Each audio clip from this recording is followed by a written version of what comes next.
కాలంతో పాటే మనం కూడా అప్డేట్ అవుతూ ఉండాలన్నమాట. సో దానికి మొబైల్ ఫోన్లు లేనప్పుడు ఎక్కడి నుంచి స్టార్ట్ అయ్యాము, మరి మొబైల్ ఫోన్లు, టీవీలు, ఈరోజు కమ్యూనికేషన్ అనేది చాలా పెరిగిపోయింది.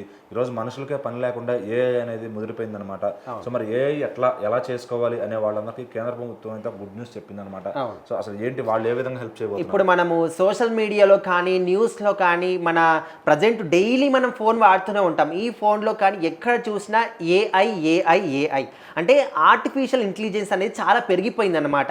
మనం కొన్ని వీడియోస్ చూస్తూ ఉన్నాం, కొన్ని ఫొటోస్ చూస్తూ ఉన్నాం, అది ఒరిజినల్ లేకపోతే ఏఐ క్రియేటెడా కూడా మనకు అర్థం కాని పరిస్థితి ఉంటుంది. అంటే సో ఖచ్చితంగా ఇంత గ్రేట్గా కమ్యూనికేషన్స్ అనేది, అదేవిధంగా టెక్నాలజీ అనేది పెరిగిపోయింది అనమాట.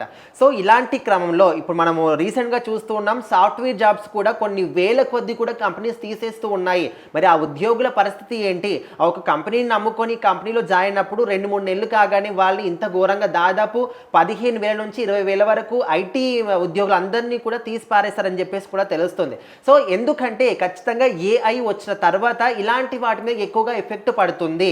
అంటే మనుషులతోని పని లేకుండా ఏ పనైనా కూడా ఈజీగా ఆన్లైన్ ద్వారా, అంటే ఏఐ ద్వారా చేసుకుంటున్నారు. ఒక ఫోటోని క్రియేట్ చేసుకోవాలన్నా, వీడియోని క్రియేట్ చేసుకోవాలనుకున్నా, లేకపోతే సాఫ్ట్వేర్ డెవలప్మెంట్ చేసుకోవాలనుకున్నా, ఏదైనా సజెషన్స్ కావాలనుకున్నా, ఇప్పుడు మనము ఒక సజెషన్ కావాలంటే ఒక ఇంటెలిజెంట్ పర్సన్ అడుగుతూ ఉంటాం. కానీ ఇప్పుడు అట్లా కాకుండా ఆర్టిఫిషియల్ ఇంటెలిజెన్స్ అనేది ఏఐని అడుగుతూ ఉన్నారు ప్రతి ఒక్కరు కూడా. ChatGPT కావచ్చు, లేకపోతే ఏఐ కావచ్చు. సో ఈ విధంగా అది వచ్చిన తర్వాత అందరికి కూడా మనుషులకి పని లేకుండా పోయింది.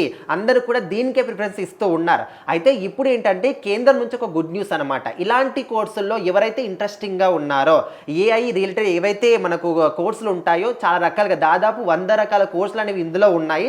సో మరి కేంద్ర ప్రభుత్వం నుంచి ఆన్లైన్ శిక్షణకి దరఖాస్తులు వాళ్ళు కోరుతూ ఉన్నారు. ఇంటర్ పాస్ అయినా అవ్వచ్చు, లేకపోతే ఏదైనా డిగ్రీ కావచ్చు, ఏదైనా కావచ్చు. అంటే ఇంటర్ తర్వాత ఏం చదువుకున్నా కూడా వీళ్ళందరూ కూడా అర్హులే.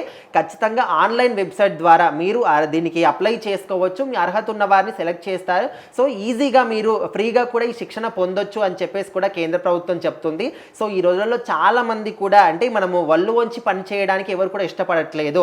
సో ఈ విధంగా ఆన్లైన్ని కానీ మన ఇంటర్నెట్ని యూజ్ చేసుకొని కొంచెం డెవలప్ కావడానికి, వాళ్ళ స్కిల్ డెవలప్మెంట్ చేసుకోవడం కానీ, లేకపోతే ఫ్యూచర్లో వాళ్ళ లైఫ్ని మంచిగా వాళ్ళకి నచ్చినట్టు తీర్చిదిద్దుకోవడానికి చాలామంది ట్రై చేస్తూ ఉన్నారు. సో ఎక్కువగా ఇంట్రెస్ట్ ఏంట్లో ఉందంటే ఈ విధంగా ఆర్ట్స్ కానీ, ఏదైనా మనము ఇప్పుడు యూట్యూబర్స్ కావడానికి, లేకపోతే వ్లాగర్స్ కావడానికి ఎక్కువగా ఇంట్రెస్ట్ చూపిస్తున్నారు. సో అలాంటి ఇంట్రెస్ట్ ఉన్న వాళ్ళందరూ కూడా ఇందులో అప్లై చేసుకోవచ్చు. అందరూ కూడా ఈజీగా ఫ్రీగా కూడా ఇందులో శిక్షణ నేర్చుకోవచ్చు అని చెప్పేసి కేంద్ర ప్రభుత్వం అయితే గుడ్ న్యూస్ చెప్పింది.